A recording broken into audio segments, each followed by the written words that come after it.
Chapter 15, Freaking Good Questions. One of the improvements I've made in my speaking engagements is a result of a suggestion from someone in the audience. In lean speak terminology, this is going to the shop floor. I have always been very comfortable with people interrupting me in the middle of my talk to ask questions, but the suggestion was to allow 15 minutes for people to ask questions at the end of every talk. I began to implement this new idea. It worked so well that I decided to recap the top 10 questions people ask me. Some of them may be a little unusual, but all the more reason why it would be appropriate for me to answer them. I think a lot of people think these questions but are afraid to ask them. I will start with the most unusual but most common one.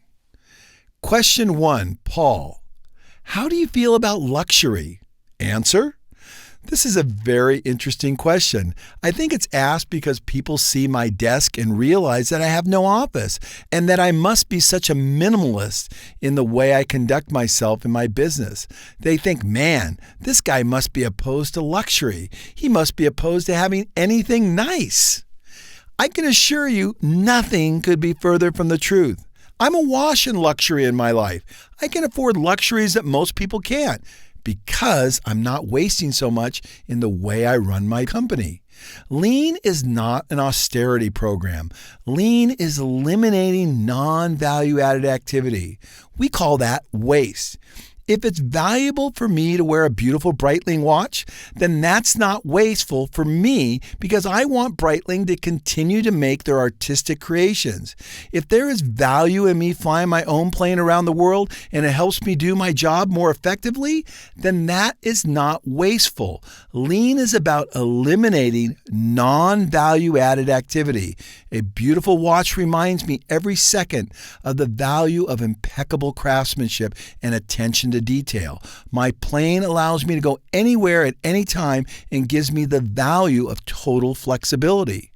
There could be waste in how I maintain my plane, the way I fly my plane, or the missions I fly with my plane, and that is open to scrutiny and improvement.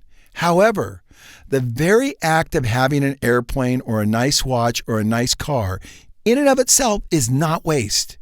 As a customer, I value the benefits of these accoutrements. These luxuries are the results of me carefully managing my capital, and I feel zero guilt over having them. Lean is not socialism. It is thoughtful capitalism. Obviously, what you do with such accoutrements could have elements of waste, but remember, that is open to scrutiny and improvement by the owner of the luxury and no one else. Why do I say this? Because for all of us, rich or poor, we are awash in waste. Pointing fingers at someone else is not a kind thing to do and is definitely not as productive as solving your own problems. Luxury in and of itself is not waste. I love luxury. I have a lot of nice things, and I can afford a lot of those things because I'm a lean thinker. I'm careful to see and eliminate waste at every corner. Question 2. Do you have a high or low turnover? Answer. We have a very low turnover. FastCap is a sought-after place to work because it's a place where people feel validated. Their opinions and their ideas matter. In setting out to build a lean culture, one of my objectives was to make the HR portion of our company much less burdensome. If we created a dynamic company, we would become a magnet for talent rather than having to search for talent. Lean reduces employee turnover dramatically to the point where it's almost non-existent. Occasionally, we have an employee leave. Generally, it's only because they're going to school to pursue their dream of becoming a doctor, an attorney, a CPA, a teacher. Turnover is extremely low because we value human beings. I'll go off script here just for a minute. It's very common for people who leave us to come back to us. They leave for a year or two and they go, wow, I had no idea what kind of company I was working for. Is there any chance I could come back? And our response is not yes, but absolutely. Because These people have a very clear vision on the uniqueness of what we're trying to do at FastCap, and that is grow people. We are in the human being business. We are not in the technical, analytical business. We are growing people and changing people's lives. Question 3, do you ever get people that don't get it and don't want to cooperate? Answer, absolutely. In the beginning, at least 50% of the people that worked at FastCap either left or we fired them. Nowadays, it's very uncommon for us to have someone who doesn't get it. The reason is twofold. First, we are very deliberate in the way we hire people. We look for 2 characteristics. People who are humble and curious. We want people who don't act and feel like they know it all. We want people to be naturally curious about life. The minute we get someone in an interview who tells us about everything they know and is not really intrigued about what we're doing and the way we conduct ourselves as a company, we know that this person doesn't really possess the characteristics we need in our team members. We need humble, curious people. That's why we're so deliberate in the way we hire. The second reason is that our culture is so strong and positive, it only takes a few weeks for a person to absorb it. When you create a culture that's firm and consistent, then naturally it's going to be very easy for people to understand the way you think. There will always be someone who doesn't want to get on board. In the beginning, it was difficult. Now it's easy. One of my favorite sayings is, lean is hard work that makes everything easy. That is for sure. To better understand what our culture feels like through the eyes of a young new employee, check out the video on Hannah in the interview I did with her. It's one of my favorite interviews I've ever done. You know, I always tell people, it's really as simple as this. When we hire someone, we hire for character, we teach for skill. Skill is wonderful, and we love people who come to us with great skill. But if they don't come to us with a humble attitude and a servant attitude and a learning attitude, it doesn't matter how much skill they have. There will always be friction and there will always be waste. And that is just not what our company is about. We're about serving our customer, and the attitude of humility and learning is the key to all that happening. Question number 4, do you do lean at home, and what is your house like? I got to tell you, this is my favorite question to answer, so here we go. I love lean. I improve everything. I do lean everywhere I go, whether I'm on vacation, at home, at work, or flying my plane. I am constantly trying to refine processes, eliminate waste, and make things easier. Most people are a little disconcerted by someone who is so fanatical about lean. But I can assure you, lean brings great joy to my life. I get so much more done than most people. As a result of people asking me, do you do lean at home? I've made several videos showing people what my house looks like and how I've implemented lean in my home. Here's a fun one to give you a glimpse: lean at home. The things that I do are so easy because I think lean everywhere I go. My wife and I have just spent the entire weekend implementing lean improvements to our closets. Today, our closets are magical. My wife has a special closet that she uses for decorations for our house for the different seasons. She has special decorations for the 4th of July, spring, fall, Thanksgiving, and Christmas. The house is always very festive and beautiful. The problem was that her decorations were not very well organized. So I asked, how can we make this process better? I worked with my wife for 2 straight days. We made her the most amazing closet. All of her flower arrangements are precisely put away, her wreaths are hung beautifully, and all the different candles are in separate bins. So now when it's time to decorate our house, it's a simple process. My wife enjoys it, and there's nothing burdensome about it. That's why lean is so cool. Lean takes things that traditionally could be difficult or arduous and makes them simple and fun. And you have the added benefit of exercising your mind because it becomes a big game about how to improve everything you do. The goal of lean is to have zero struggle. Question 5. What do you do about people who don't get it and don't buy into lean in the way they do their work? Do you point out their waste? Answer: this is perhaps one of my favorite questions as well, because most people don't understand the basics of lean. You and I have enough waste in each of our lives to last 10 lifetimes. Do not look at anybody else's waste, only yours. I made this point really clear recently in a tour at our company. Some people from another manufacturing company visited our facility. They were on the manufacturing side of the company. After the tour was over, one of the individuals said, "I want to know how we can implement lean in the office." I looked at him and asked, "Why? Are you in the office? I thought you said you were on the manufacturing floor." He replied, "We are, but our office is so screwed up." Then I said, "That is one of the biggest mistakes you will ever make in your whole life. Focus on yourself. Focus on eliminating your waste. Believe me, you have enough waste for 10 lifetimes."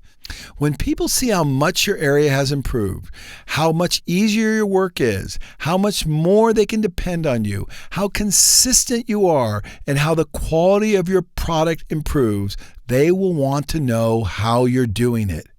Then you can show them, and then they will be eager to learn and begin their own lean journey. But do not try to get your wife, your dog, your hamster, your cat, or your coworker to do lean. Focus on yourself. You and I have so much waste. This has been one of the most critical points that I've learned in the last couple of years as I've talked to people and toured manufacturing plants and companies around the world. Focus, focus, focus on yourself. Question 6. Do you give your employees incentives to improve? Answer: in the beginning we did, and this was perhaps one of the biggest mistakes we made. We have since learned that lean is our job. It is not something we do above and beyond our job. Continuous improvement is everyone's first and foremost job every day of their life.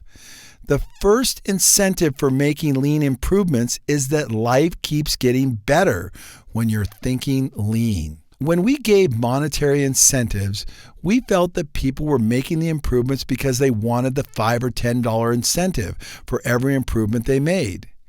When we took the incentive away and said, "This is your job depends on it," people realized that we were serious about lean.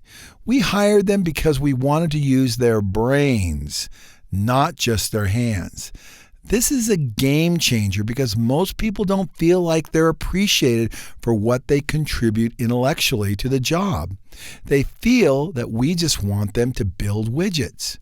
We changed the paradigm and said, "Your value is in your mind." When we did that, people got on board at an entirely different level. It is my humble opinion that paying people to do lean is a mistake. Giving incentives takes the emphasis off of what the purpose of a company is. The purpose of a company is to improve the quality of the customer's life. The purpose of a company is to deliver value at a very high level to the customer. The purpose of a company is to strip away non-value added activity and allow value to flow to the customer day after day, month after month, year after year. When you do that, your stature increases in the eyes of your customer. Your customer keeps coming back for more, and then you make more money. When you set the focus of each team member on making continuous improvement every day for the rest of their life, it changes the paradigm. It takes the focus off of them and puts it back on the customer. It frees team members to focus on collaborating with one another to deliver more value to the customer. The second incentive for making lean improvements is that they earn the respect from the customer, their team members, and from me. Every human being longs to be respected, but most people never get it. Question 7. What if I don't want to be efficient in everything I do? I like walking around. I get more exercise. Answer: This is your prerogative. What you must understand is that lean is hard work that makes everything easy. A little bit of effort can make your life experience a lot more enjoyable. When you couple the concept that lean is hard work that makes everything easy with a global perspective, then you'll know why I pursue lean in such an intense fashion. I have come to learn that time is the great equalizer. Every human being gets 24 hours in a day, and what we do with that 24 hours, rich or poor, educated or uneducated, determines the effectiveness, the success and happiness that we will enjoy in life. If you are a highly productive individual who is highly disciplined and reliable to your team members, your family, and the other people you work with, it goes without saying that you will have a better life experience. If you're an unproductive person that doesn't get a lot done, is not reliable to your team members, your family, and the other people you work with, then inevitably there's going to be more disappointment and more friction in your life. Lean allows you to optimize more out of those 24 hours. When you get really good at lean and very proficient at seeing waste, you will take 24 hours and seemingly get 48 hours out of them. I say this a little tongue-in-cheek, but when people come to our plant and see the way our people work, the smiles on their faces, and the collaboration that exists among all of our team members, they're a little taken back by such a positive environment. My response is, I put my people up against anybody else in the world. Why? Because in just 8 hours, my people get done what most people get done in 40 hours. People have a hard time believing we could be that much more productive. At FastCap, work flows so naturally that people don't struggle to do their work. They enjoy their work. They have emotional energy when they do their work, and the net result is significantly higher productivity. Again, you don't have to do lean, but remember, time is the great equalizer. What you do with those 24 hours in large measure defines who you are and the happiness you will enjoy each and every day of your life. Question 8. Ashley from the UK asked, our workload has increased so much recently and we are struggling with the physical time to make the improvements even when working overtime. It's hard to have a meeting every day and stand there and say, I know we had this problem yesterday, but we just haven't had the time to fix it. My employees are really focusing on ways to come up with great improvement ideas, but the list of possible improvements is starting to get backed up because we don't have the time to implement them. Any thoughts? Answer.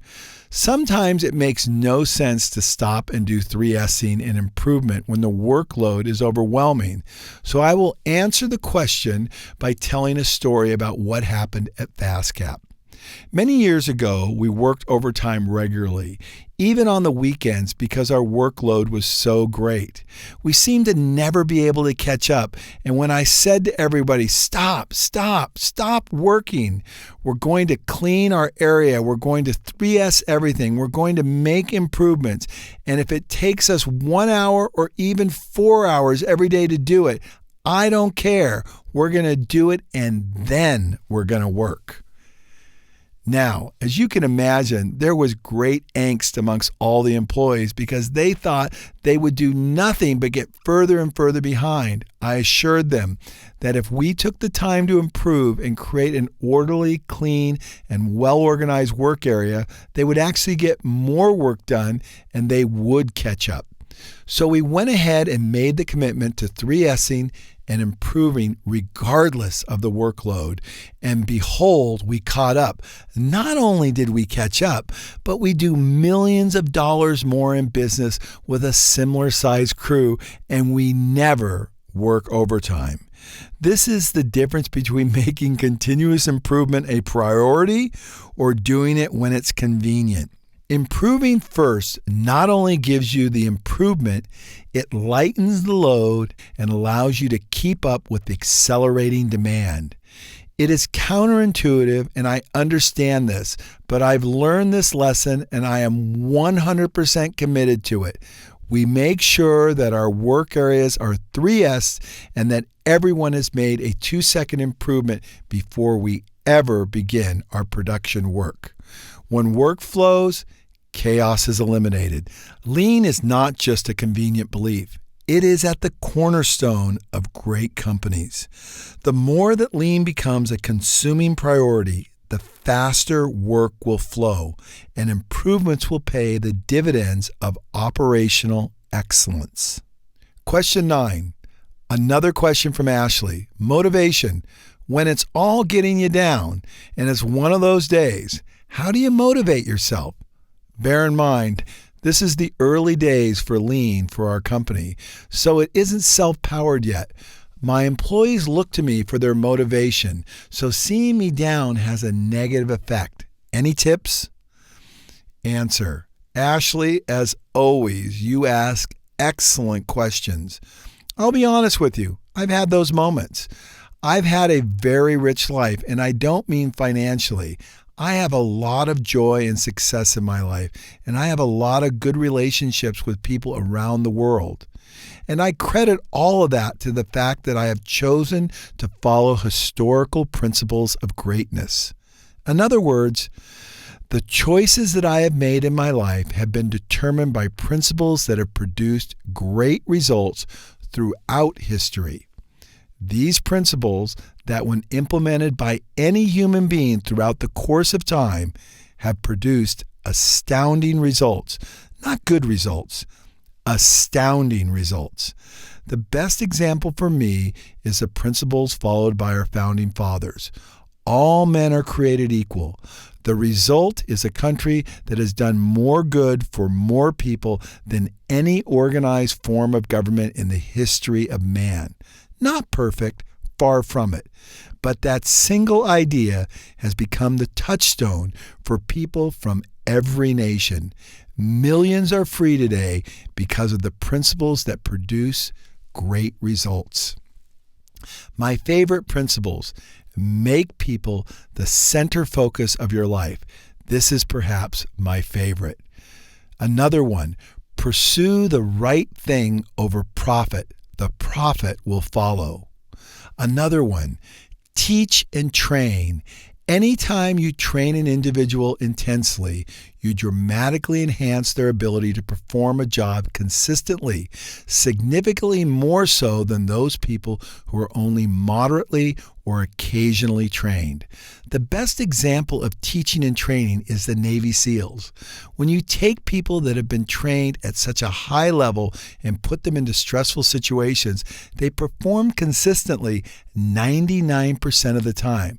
I ask myself, if I take these principles and make them the centerpiece of the way I conduct my life, it is inevitable that I'm going to get a great result. So on those days when I question, wow, do I really want to do this anymore? This is a lot of work. Do people appreciate it? This is hard. I always reflect back on the fact that I have done the hard thing. I have put my head down and just plowed forward by implementing these principles. That is why my life is full and rich. These ideas produce great results. So I am never going to deviate from following these principles. Historically, they have produced sustainability, evenness, joy, satisfaction, and yes, profit. A focus on others brings me enjoyment and happiness. If I weren't focused on helping people, I wouldn't have the rich relationships that I have with people around the world. That keeps me motivated. What motivates me is a historical body of work that screams that these principles and ideas work. Don't give up. Question 10. Sam from Israel asked, I just watched your video about making lean stick. As always, I love the focus and simplicity of your message. But I was wondering about a hypothetical question. From what I understand from you and the book, the 2-second lean approach was developed a few years after your lean journey began. Do you think that if you had started with the 3-step approach you referred to in the video, teach people to see ways, get them to fix what bugs them, and make before and after videos, that you would have been able to come as far as you have? For example, in Chapter 2 of your book, you described how you guys got the setup time on your machines down from 45 minutes to 5 minutes. Do you think if you had started with the 2-second lean approach, you would have been able to do that? Or in other words, how do you go from a 2-second lean concept, which seems to be more locally focused, to a solution that affects the entire system from end to end? It's possible that I don't understand the concept fully, so I may be misrepresenting it when I say it is locally focused. Answer: Sam makes an excellent point. With 2-second lean, I seem to be focused on making small improvements, and it appears that I'm not a proponent of Kaizen events. Yet when Brad and John first came to our facility to teach us, they utilized Kaizen events as a primary method to drive improvement. First, you should know that the very reason we have such powerful results at FastCap is because of the 2-second lean approach. I promise there is more than meets the eye, or I have not done a good job of explaining all the behind-the-scenes processes that are focused on the big picture, the entire value stream. My focus with 2-second lean was to develop an easy strategy that would allow people to build a lean culture and be successful in getting everyone on board. Over the last 11 years, I have found that it is the small incremental improvements that do the best job and in fact do a better job than large Kaizen events. Having said that, it doesn't mean that Kaizen events don't have value. They just are not my preferred strategy. And that brings us to global lean. I think of this as global lean because at the end of the day, everybody has to understand that what we're trying to do in any process, big or small, is take the waste out. We want to allow maximum value to flow to the customer. When you take the initial look at any process, it is important that you look at it globally. You should not just focus on removing a small amount of waste from a particular step, because that step in and of itself might be waste. You can remove all the waste you want out of a process, but the bottom line is that the process itself might not deliver value to the customer. This would be a classic example of overprocessing. Stand back. Ask yourself, what is it that we're trying to do for the customer here? What value are we trying to flow to the customer? First, look at it from this global perspective, in conjunction with making small incremental improvements. I failed in my quest to make things simple by not giving proper attention to a global perspective. Our people have a global perspective, but I never discussed that in how we achieve this critical component. Every day we teach our team a series of principles that make up the core of our corporate philosophy. One of those principles is that Toyota never attempts to remove the waste out of any process unless they can cut it in half. At first glance, this principle does not seem to jive with the concept of 2-second lean. However, in reality, it dovetails perfectly.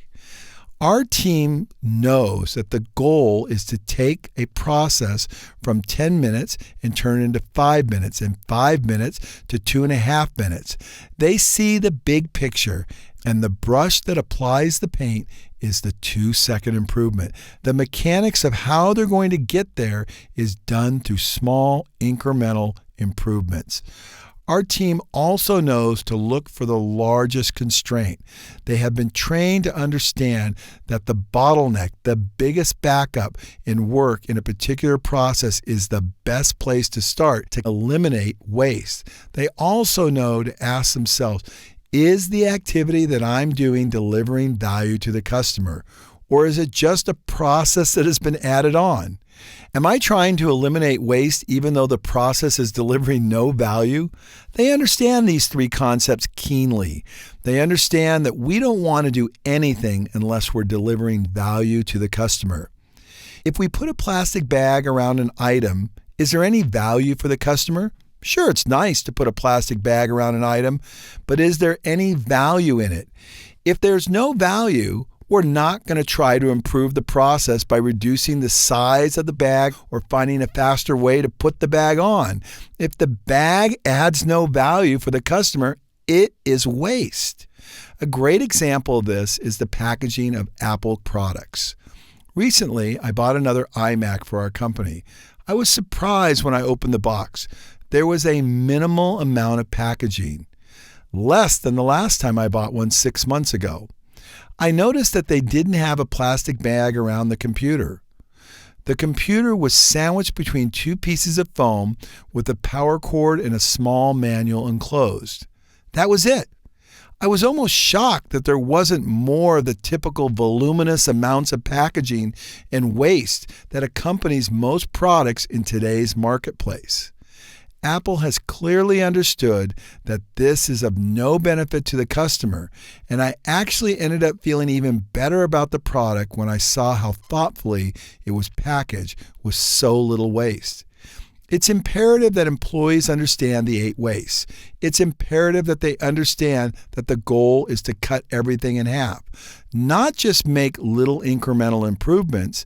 The incremental improvements are the tools we use to cut everything in half, yet they're always looking at the big picture as a result of the teaching and training we do on a daily basis in our morning meetings. Global lean is an important concept that I may have overlooked or not identified clearly enough in my previous writings, but I'm taking the time now to clarify. It is just as important to have a global perspective as it is to have a 2-second lean perspective. Both work in tandem to produce a successful culture and allow value to flow to the customer. Another way we develop a global picture at FastCap is through the great diet of material that we digest on a regular basis in our teaching and training. Books like The Toyota Way, 14 Principles of Operational Excellence, and Art Burns' book, The Lean Turnaround, are just a few of the examples of the dozens of books we read to improve our understanding of lean. Recently on my show, The American Innovator, I said our goal is for everything to be struggle-free, or to have zero struggle in every activity. A listener, Shannon, wrote, "Wow, that makes lean so tangible. The idea that every activity should have zero struggle or be struggle-free means in lean terminology that there should be no Murray. M-U-R-I equals the Japanese word for burden or struggle. Mura, that psychotic woman, M-U-R-A, or psychotic boyfriend. It could be psychotic boyfriend too. Don't get mad at me. Unevenness or variation. And then muda, M-U-D-A, which equals waste. And muda comes from Mura, psychotic crazy people, and Murray, burdensome, heavy people. And ultimately, Murray, burden, and Mura, variation, produce muda, which is waste. And we're all trying to get rid of waste, right? Carl Waddington says we're at war with muda, right? We're at war with waste. Well, where does waste come from? It comes from variation and burden. Waste, which is a result of burden, which produces unevenness or lack of flow, which makes everything a struggle. So when we say we're trying to have zero struggle, it's all starting to make a little more sense, isn't it? If you have no burden, then you will have evenness, which reduces waste, removes the struggle, and lets value flow to the customer. In layman's terms, zero struggle. Sums up beautifully the goal of lean and why it is so important that everything should flow. Flow is exactly what 2-second lean delivers to the shop floor. 2-second lean is the lean approach to implementing lean. Lean is so much about flow and evenness. Kaizen events, well, they have the ability to produce positive results, as they did in the early years at FastCap, did not prove to be the best model for us. In my mind, Kaizen events are essentially the batchwork application of lean principles. They do not introduce flow to the shop floor. They are by nature disruptive. They require you to stop for a day, a week, or whatever it takes for everyone to focus on a particular area. And this creates unevenness and even a burden to the system. I think the 2-second lean approach is successful because it just asks for small improvements on a daily basis at a prescribed time, the first thing in the morning before you begin your normal production. In doing this, you introduce flow to improvements and you don't introduce unevenness to the production floor. 2-second lean is the lean principle applied in an even and consistent way that allows continuous improvement to flow through any organization. Don't you love that word flow? It is so critical to understanding high-level lean. Shannon also wrote, "What lean all boils down to is this. Lean is really the golden rule. Do unto others as you would want them to do unto you. Lean makes the person doing the work a real-time advocate for the customer. The customer can't be on the shop floor making sure value is being delivered, but a well-trained, lean-thinking team member is the ultimate customer advocate. Lean is delivering to the customer only value-added activity. If you were the customer, that's what you would want.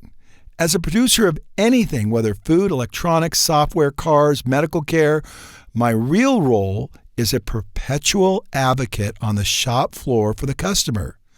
As a customer, I can get really excited about the idea that any organization is so focused that intently on serving me. Global Lean has many facets, but real-time, shop floor, customer advocate might be the best example of global lean. I have learned so much as a result of my collaborating with others. I deliberately seek to give credit, not seek and get credit. The result is a dynamic, collaborative culture where everyone can learn and improve at every turn. Sam, Shannon, as well as thousands of others have made a profound difference in helping me understand the power of being a lean thinker. Isaac, another listener and great lean thinker, recently sent this email after watching an American Innovator show. Paul, most adults have lost the childlike excitement you have about life and discovery. It is so refreshing to see how excited you are about life and the prospect of continuous learning. I am excited about 2-second lean, global lean, collaboration lean, advocate lean, golden rule lean, and dare I say, kindergarten lean. The one thing, lean is the golden rule. Hello, my name is Brandon Vanderbrake. I'm an operations director for an electrical contracting company in eastern Iowa. In May of 2015, I was fortunate enough to discover Paul Akers' book, 2-Second Lean. Since that time, I've had a new outlook on how I approach everything in my life. I had discovered how I could make my life better by identifying the waste and eliminating it through continuous improvement. Almost immediately, I experienced the joy of making my life easier at both work and at home. Lean added a new sense of excitement to my professional life. All of my work areas improved. I made small improvements, and I also made really large improvements, always trying to push myself to the next level. Another great result of this experience has been my development as a leader. I've led by example, and others have followed behind me, making their own improvements and changing their own lives for the better. So if I had to sum up in one word the way lean has impacted my professional life, it would be the word growth. I focused my efforts on serving both our external and internal customers, and I've done so by providing more value through the elimination of just a little bit of waste each day. And as a result, the profitability of my projects have increased greatly. I've gained much more responsibility in my professional life, and I've also been blessed to be able to provide better for both myself and my family, even though that wasn't my true motive. And that's something that's very important to remember. If you focus on providing value, the rest will take care of itself. Adopting these lean principles has also served me well in my personal life. I leave things better than I find them. and I make all of these same small improvements for my family at home, just as I would at work. And this has done a few things for me. It's made me more valuable to them and more available to them. I no longer have to spend my time doing the non-value added work, but instead I can spend my time teaching these same principles that I've learned to my son. And I can see him grow just as I've seen myself grow. So in closing, I hope that this small part of my story has some meaning for you. I can almost certainly guarantee that you will lead a much more fulfilled and enriched life if you simply just commit to the following principles taught by 2 Second Lean, just as I did. Thank you. Great videos to watch are the interview with Hannah, Lean at Home 1 and Lean at Home 2.